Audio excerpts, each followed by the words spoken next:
mosok pinjaman dari luar negeri bisa masuk saja mentang-mentang dia anaknya presiden? Enggak juga kali ya. Ini kan bukan eranya Pak Rizal Ramli zaman Orde Baru. Kok seorang PhD, alumni dari S3, kok melorot anjlok sekelas novel Mbak Mumin ya?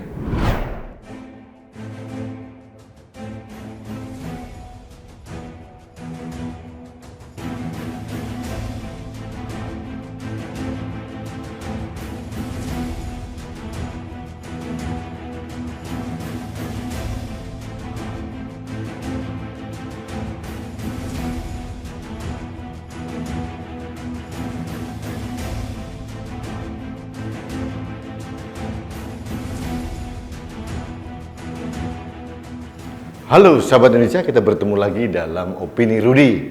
Sahabat Indonesia, aduh saya kadang-kadang bingung ya.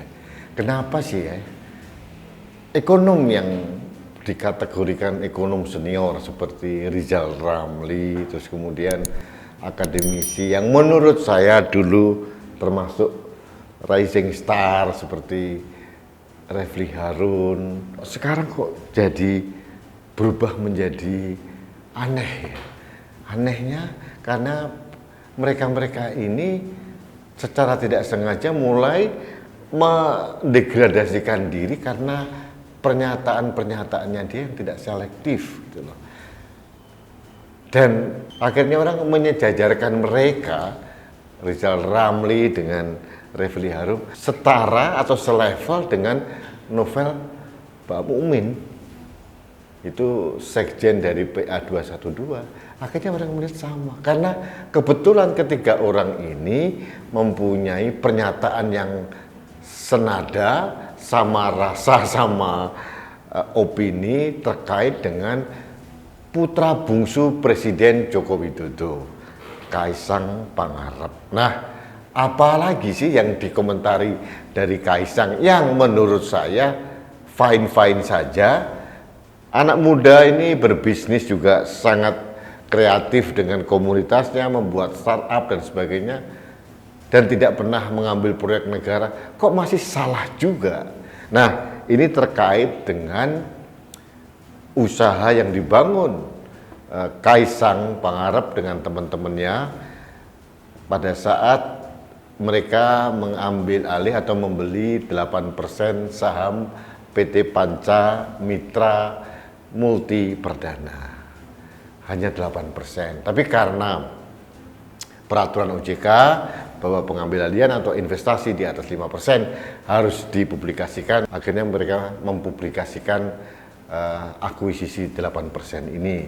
Dan ini dilakukan bukan Kaisang pribadi, tapi atas nama korporasi, yaitu PT Harapan Bangsa Kita, atau disebut dengan GK Hebat gitu.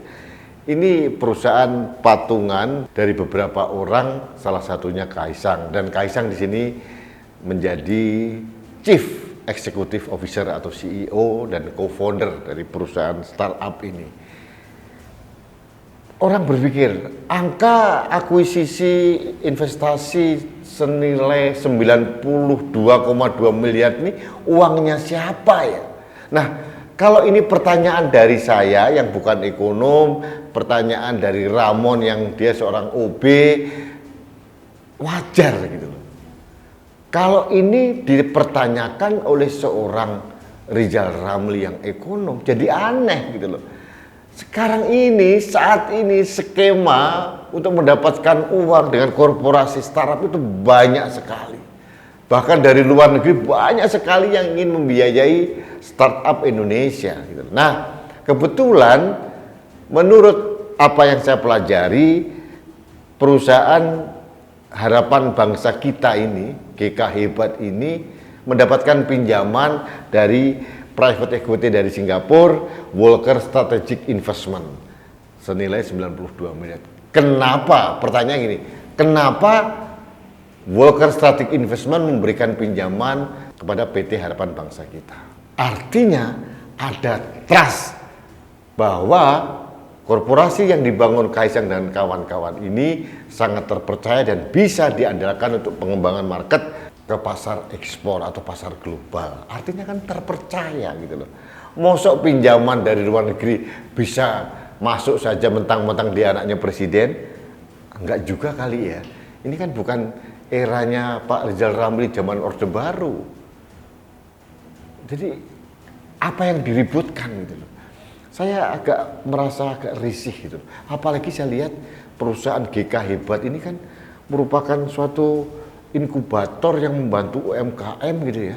Makanan-makanan beku kemudian 90 sekian persen diekspor ke mancanegara. Nah, ini kan membantu, memberdayakan dan menumbuhkan ekonomi kerakyatan melalui UMKM. Kok diributkan terus gitu. Ini saya agak bingung. Akhirnya saya berpikir ini kebencian yang terlalu mengerak akhirnya membutakan akal sehat. Akhirnya orang-orang yang mempunyai gelar S3 seperti Rizal Ramli, Refli Harun akhirnya turun derajat sama dengan novel Mbak Mumin. Itu kenyataannya. Kenapa? Aneh kalau seorang Rizal Ramli mempertanyakan skema dapat uangnya 92 miliar dari mana. Terus mungkin dituduh juga, mungkin dari mana nih? Mungkin dari bapaknya, presiden atau dari cemen sekali ya pandangannya. Jadi mereka ini agak meremehkan gerakan dari Kaisang. Saya pernah mendengar wawancara Kaisang dengan suatu YouTuber begitu. Dikatakan penghasilannya dia besar dari startup yang dia buat. Ada Sang Pisang, ada kopi, apalah namanya, itu luar biasa hebat dan dia mempunyai revenue yang sangat tinggi. Akhirnya kalau dia menjadi seorang yang kaya raya di usia muda, apa salahnya? Dan hanya bukan itu monopoli Kaisang, kita bicara aja bukalapak.com, siapa? Anak muda. Tokopedia, anak muda. Gojek, anak muda semuanya. Jadi apa yang dirisaukan oleh Rizal Ramli dan Refli Harun dan novel Mbak Mumin sih? Jadi saran saya memang marilah kita menggunakan akal sehat, menggunakan kewarasan dengan hati yang bersih dalam menilai sesuatu. Jangan sampai akhirnya orang melihat kok seorang PhD, alumni dari S3 kok melorot anjlok sekelas novel Mbak Mumin ya. Ya, ini bukan salah dari persepsi masyarakat, tapi adalah ulah mereka sendiri. Jadi sahabat Indonesia, pesan saya hati-hatilah dalam berkomentar. Kita ini bukan manusia yang asal jeplak gitu ya.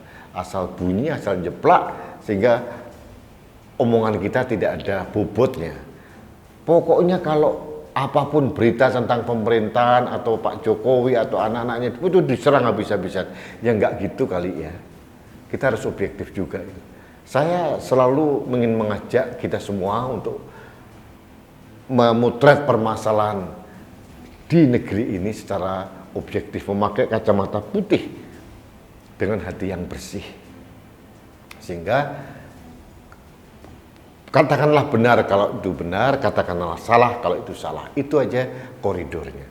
Jangan direkayasa kemudian dibolak-balik. Karena apa? Karena hatinya tidak bersih. Jadi kepada Pak Rizal Ramli, Pak Refli Harun, atau novel Mbak Mumin, atau siapa saja yang mengontari masalah Kaisang, langkah pertama yang ingin saya sarankan kepada Anda semua adalah bersihkan hati. Jagalah hati, jangan kokotori. Itu yang paling penting. Jadi kalau bapak-bapak ingat lagunya A.A. Gim, itu perlu ditelaah, itu benar juga. Jagalah hati, jangan kau kotori.